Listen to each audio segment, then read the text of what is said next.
विशेष सर्वेक्षण संविदा कर्मी एवं अभियंता संघ का जो है पटना में बीजेपी दफ्तर पर धरना प्रदर्शन जारी है। भारी संख्या में यहां पर जो प्रदर्शनकारी हैं वो मौजूद हैं। विभिन्न मांगों को लेकर यहां पर बैनर पोस्टर के साथ जो है वो धरना दे रहे हैं, नारेबाजी कर रहे हैं। इन लोगों का कहना है कि पूर्व में धरना सत्याग्रह में बर्खास्त किए गए कर्मियों को जो है तत्काल प्रभाव से बहाल किया जाए, इनका जो सैलरी है वो बढ़ाया जाए, महंगाई भत्ता दी जाए। इसको अलावा कई और मांगे इन लोगों की हम बात करेंगे।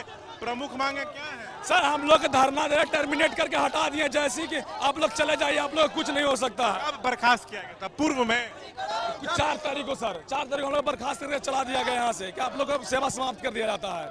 हम लोग के धरना का मकसद था कि हम लोग यहाँ पे कार्यालय घेरने का क्या मतलब? हम लोग पिछले 26 दिन से हड़ताल पे शांतिपूर्ण सत्याग्रह कर रहे हैं। पिछले 12 से 13 दिनों से हमारे करीब 12 साथी जो हैं तो भूख हड़ताल में बैठे हुए हैं। उसमें से पिछले 6 साथी जो है पिछले 8 दिन से पीएमसी से भर्ती है, लेकिन सर अभी तक डिपार्टमेंट की ओर से, सरकार की ओर से एक भी आदमी हमसे बात करने नहीं आया। ये बताइए प्रमुख मांगे क्या है?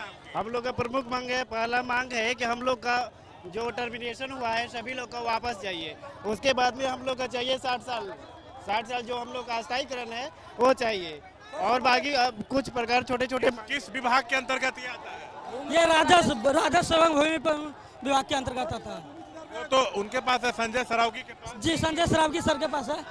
मंत्री से मिलकर अपनी बात रखे आप लोग? हाँ बात तो रखे हैं, लेकिन कोई आश्वासन नहीं मिला। अच्छा, चुनावी वर्ष है, अगर आप लोग की बात नहीं सुनी गई तो फिर क्या कदम होगा? अब वो तो सब जानता है क्या करना है, सबको पता है। हम लोग अभी 26 दिन से बैठे हुए हैं सर। हमारे साथी अभी 15 दिन से भूख हड़ताल पे बैठी हुई है, कोई सुनने वाला नहीं है सर। हम लोग का एक सर हम लोग के लगभग 7,000 कर्मी को टर्मिनेट कर दिया गया। हम लोग 14 स्तंभ है सर।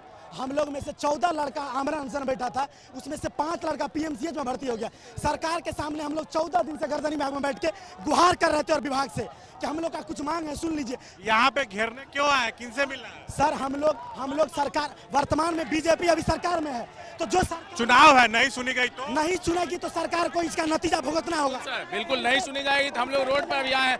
25 दिन हो गया, कोई नहीं मिलने आया सर। बताइए, हम लोग यहाँ आए हैं, नहीं सुनेगी फिर हम लोग सुनेंगे। हम लोग न मंत्री सुनी न विभाग सुनी, इसका नतीजा चुनाव में हम लोग देंगे। संख्या कितनी है आप लोग? 8 हम लोग 9,000 के टर्मिनेट किया गया है, टोटल 9।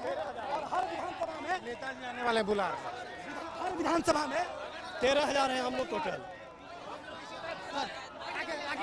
आगे लड़की 24 दिन हो चुके हैं हमें यहाँ पर खड़े हुए। इंसानियत नाम की चीज नहीं बची है सरकार के अंदर की। हमारे जो साथी है वो प्रमुख मांगे क्या क्या है संक्षेप में? ये थी कि हमारी जो सेवा है उसको नियमितीकरण किया जाए, 60 साल किया जाए और हमको समान वेतन के लिए, समान काम के लिए समान वेतन मिला जाए, जो कि हमारी मांगों को नजरअंदाज कर दिया गया। आज 26वां दिन है यहाँ पर मौजूद। इलेक्शन भी होना है, अलग अलग संगठन लगातार प्रदर्शन कर रहे हैं। कोई जदयू दफ्तर घेर रहा है, बीजेपी घेर रहा है। अगर आप लोगों की नहीं सुनी गई तो क्या चुनाव में सबक सिखाएं? बिल्कुल सबक। हम लोग गांव-गांव जाकर घूमते हैं। अमीन है, हमारे कांटेक्ट में एक गांव है बिहार का, हम एक गांव में जाकर घूम सकते हैं। देखिए, ना डरेंगे ना झुकेंगे, अधिकार लेकर ही रहेंगे। तो धरना जो है वो जारी है। कैमरा पर्सन निरंजन जो है वो आपको तस्वीरें दिखा रहे हैं। Shashank Kumar, ABP news Patna.